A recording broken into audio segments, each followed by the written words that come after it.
Alright, Nick, can you get a mic check? Hi, I'm Nicky. Welcome to Alpha. Life is busy. Every day we ask so many questions. What should I wear? What's the weather going to be like? What's happening today? How am I going to fit everything in? But then there are those bigger questions. Like, why am I here? Where am I heading? Is this it? Is there more to life than this? These are life's big questions, but there's rarely enough time to think them through properly. We all have different perspectives on the meaning of life and faith, and Alpha is an opportunity to explore life's big questions. This is a great place to come together and talk about them openly and honestly. I'm Gemma. I'm Toby. And this is Alpha.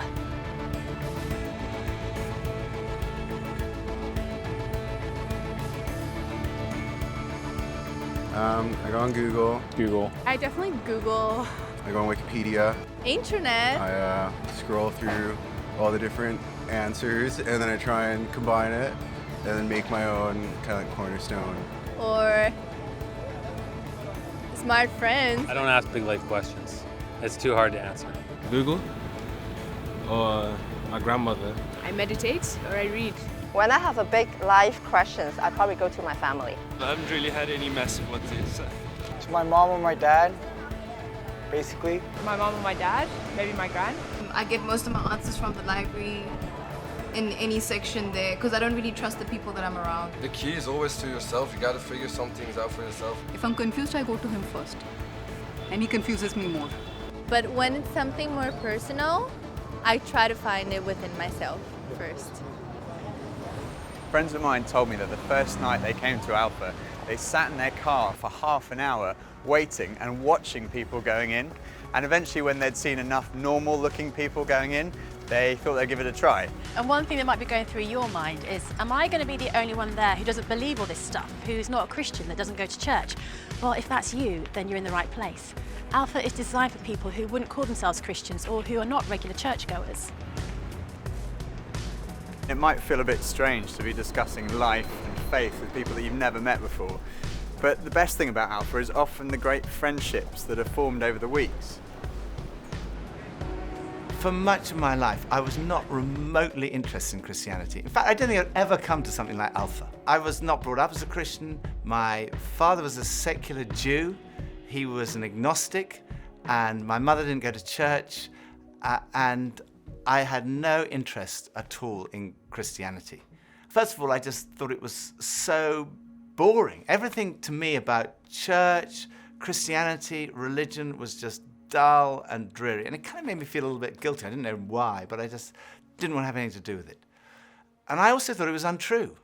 I thought I'd sort of thought it through, and I'd come up with these intellectual objections, and I called myself, very pretentiously, I called myself a logical determinist. And I quite enjoyed arguing with people who called themselves Christians. And at university, I had a bit of a reputation for being an argumentative atheist. And I also thought it was irrelevant to my life. I couldn't see how someone who'd lived 2,000 years ago, 2,000 miles away, could have any relevance to my life today. It just seemed outdated and irrelevant. But at the same time, looking back now, I would say something was missing. I say that because I don't think I was living in the moment. I was always looking forward to the next thing in life. So when I was at school, I was thinking, when I finish my exams, maybe that will be when I'm going to really start to enjoy life. I finished my exams, and then after about 3 weeks, I started to think there's got to be more to life than this. And I thought, well, maybe when I've left school, that will be what life's all about. And then I left school, and after about 3 weeks, I started to think, there's got to be more to life than this. I thought, well, maybe the answer is to get a girlfriend. And somehow, I don't know how I managed it, but I managed to find a girlfriend. Again, after about 3 weeks, I started to think, there's got to be more to life than this. And basically, there was something missing. I was longing for more. The actor Jim Carrey once said, "I wish everyone could get rich and famous and have everything they've ever dreamed of, so they would know that's not the answer." Some people dream of having their name in lights, of fame and fortune. Some people dream of finding happiness through relationships, careers, money, whatever it may be. But Do you ever get that niggly feeling that as good as those things are, there must be more to life? Yeah, all too often life just doesn't turn out the way we think it should. And even when it does and we achieve our wildest dreams, it's somehow never quite enough. It just doesn't satisfy. It's like there's something missing. The comedian and actor Russell Brand said, "Drugs and alcohol are not my problem. Reality is my problem. Drugs and alcohol are my solution to fill up a hole inside me." And Jesus said, "I am the bread of life." In other words, I'm the one who fulfills the longing that's deep inside every human heart. Jesus claimed to be the one person who can satisfy that spiritual hunger. Freddie Mercury, the lead singer of the rock group Queen, had amassed a huge fortune and attracted millions of fans. But he admitted in an interview shortly before his death that he was desperately lonely. He said this, "You can have everything in the world and still be the loneliest man, and that's the most bitter type of loneliness. Success has brought me world idolization and millions of pounds, but it's prevented me from having the one thing we all need, a loving, ongoing relationship." Jesus said, "I am the way, the truth, and the life." Ultimately, there's only one relationship that is totally loving and goes on forever, and that's a relationship with God. And Jesus said, "I am the way to that relationship."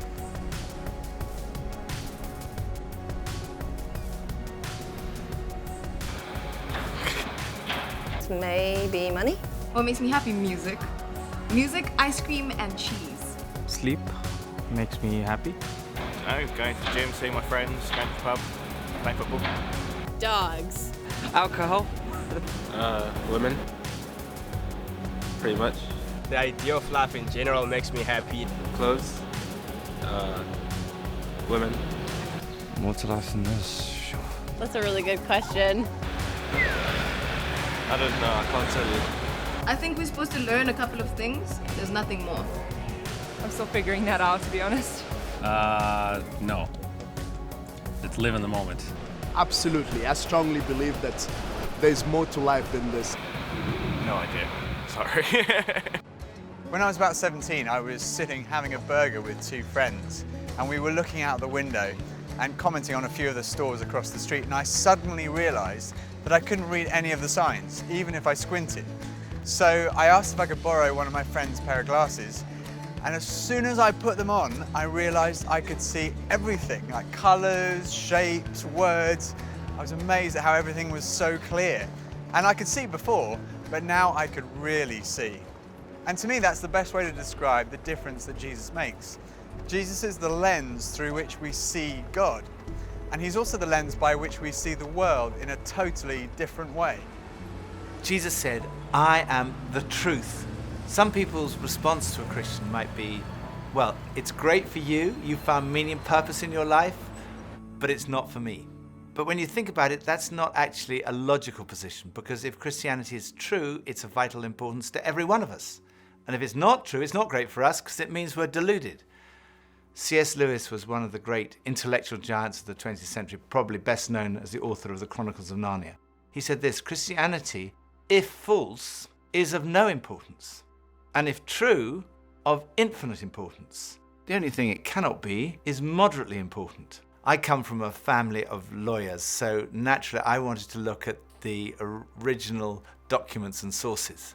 I never really looked at the evidence before, and I was astonished at how much evidence there is for the life, death, and resurrection of Jesus. For me, it was through reading these documents that we find in the New Testament that I came to the conclusion, it's true. One of the last cases I did as a lawyer was in the Court of Appeal in front of Lord Denning, an absolutely brilliant mind, perhaps the greatest judge of the 20th century. He said on one occasion that his Bible was his most tattered book in his library. He'd examined the evidence really carefully, and he came to the conclusion, it's true.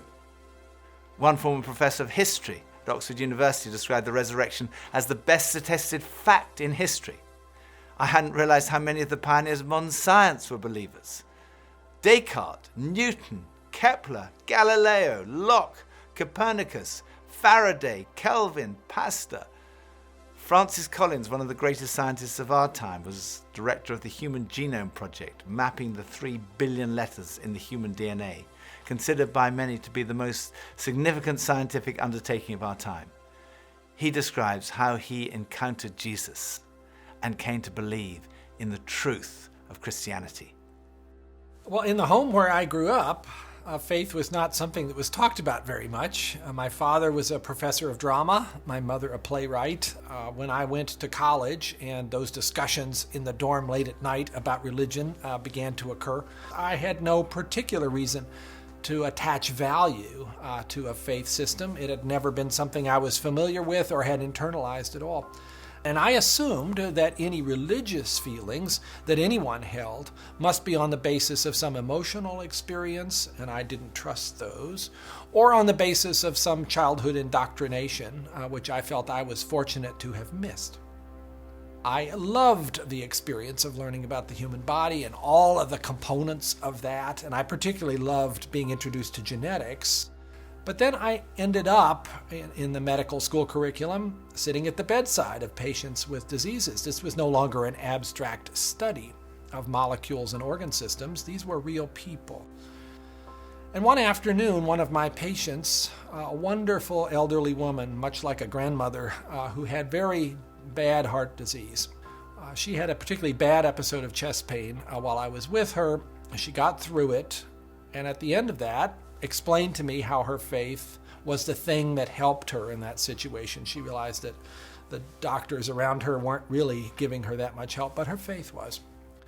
And after she finished her own very personal description of that faith, she turned to me, and I had been silent, and she looked at me quizzically, and she said, "What do you believe, doctor?" And ultimately, I had to admit to myself that her question had made me realize that I had arrived at an answer to the most important issue that we humans ever deal with. Is there a God? And I had arrived there without ever really looking at the evidence. And I was supposed to be a scientist. If there's one thing scientists claim they do is to arrive at conclusions based upon evidence. And I hadn't taken the trouble to do that. I was greatly assisted by a pastor who lived down the road, who I went and asked about all this, and who gave me a copy of C.S. Lewis's wonderful book, Mere Christianity. Because here was an Oxford scholar, a prodigiously developed intellect, who had traveled the same path. Within those pages, I realized for the first time that one can come to belief on a rational basis, and that in fact, given the many pointers that one sees around oneself in terms of the universe and it having a beginning, and its fine-tuning in terms of the way in which all those constants that determine the behavior of matter and energy seem to have been set just in a certain very precise range to make life possible. And many other things, including my beloved mathematics and why they actually work anyway to describe the universe, something that makes you think the Creator must have been a mathematician. That brought me then to the person of Jesus Christ as a person who was historically extremely well documented. That was news to me. I thought Christ was as much myth as history, and I realized after reading more about it, this was a historical figure upon which we have a great deal of evidence for his existence and his teachings, and even his rising from the dead in a literal way. That day at my patient's bedside started a journey for me. A journey that I was reluctant to begin, but I felt I needed to. A journey that I thought would result in strengthening my atheism, but to my surprise, resulted in my conversion. There's a difference between knowing facts about someone and really knowing them personally. Now, I've known my husband Phil for 3 years now, but suppose if before we met, I found him on a website called The Amazing Man. Now, there's no doubt I would have looked at him and thought, okay, I'm intrigued. But what if each page was dedicated to his amazing abilities, his sparkling personality, his tender heart, his extraordinary intelligence, and his cooking abilities? Well, I would think, wow, he does sound like an amazing person. But that's head knowledge. But I also have the privilege of being married to him, and I know that he's an amazing person, which is knowledge that comes from experience of relationship, and that's heart knowledge. When Jesus said, "I am the truth," he was talking about more than just a kind of intellectual truth. The Hebrew understanding of truth was truth as experienced. And there's a big difference between a kind of intellectual knowledge and a personal knowledge, between your head and your heart. So when someone says, I know Jesus is the truth, they're not just talking about being convinced of the evidence, they're also talking about experiencing a relationship with the risen Jesus Christ. So Jesus said, I am the way, the truth, and lastly he said, I am the life. I have come that you may have life and have it to the full. Jesus came to deal with the things in our lives that stop us from enjoying life to the full, the things that spoil our lives. I hate shopping. I loathe it. I think I'm allergic to shopping. But occasionally my wife Pippa persuades me to go shopping, and just after Christmas, it was the sales, and she persuaded me to go shopping. And we went into the shop and we bought this very nice new sweater, and same colour as all my other sweaters. And we left the shop and we went to buy a present for her. And we went into this ghastly shop. It was so crowded. It was unbelievable. And even Pippa had had enough and she said, okay, we're leaving. So we went to leave. And as we left, the security alarm went off. And the security guys moved in very quickly and they stopped us all from leaving. And like the crowd that was trying to leave was stopped, and the crowd that was trying to come in was stopped. And we were there right in the middle. The 6 of us who were going through the security at that one time were all taken off and sectioned off from all the rest. And they wanted to see which one of the 6 of us had set off the alarm. So they sent one of them through, and that was fine. They obviously hadn't set it off. Then they sent the next one through. They obviously hadn't set it off. Then the 3rd, then the 4th. None of them set it off. So it was left with Pippa and I were standing there, and I thought, oh my goodness, I'm married to a shoplifter. It must be Pippa who's got set off the alarm. So they sent her through, and she didn't set it off. So I thought, oh my goodness, I've obviously got something. Someone must have planted something on me. I'm going to be arrested. I'm going to be sent to prison. All the crowd were watching, both sides. They were just watching this criminal who'd been caught going through. So they went through, and as I went through, the alarm went off. They took me to the side. They opened up my rucksack on my back, and there they found this sweater from the other shop with the tag still on it. I felt so guilty. That was like false guilt. I also sometimes experience true feelings of guilt because I do things that are not right, that are not good. And this is the wonderful news that God loves you and he loves me.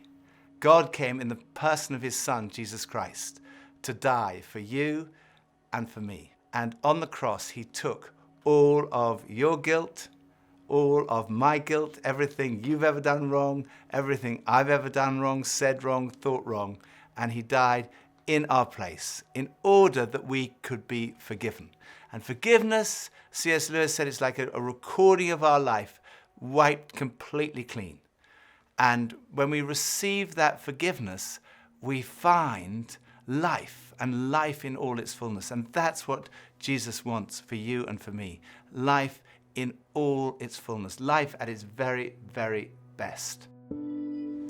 I think for so many years, I always just strived to be strong in myself.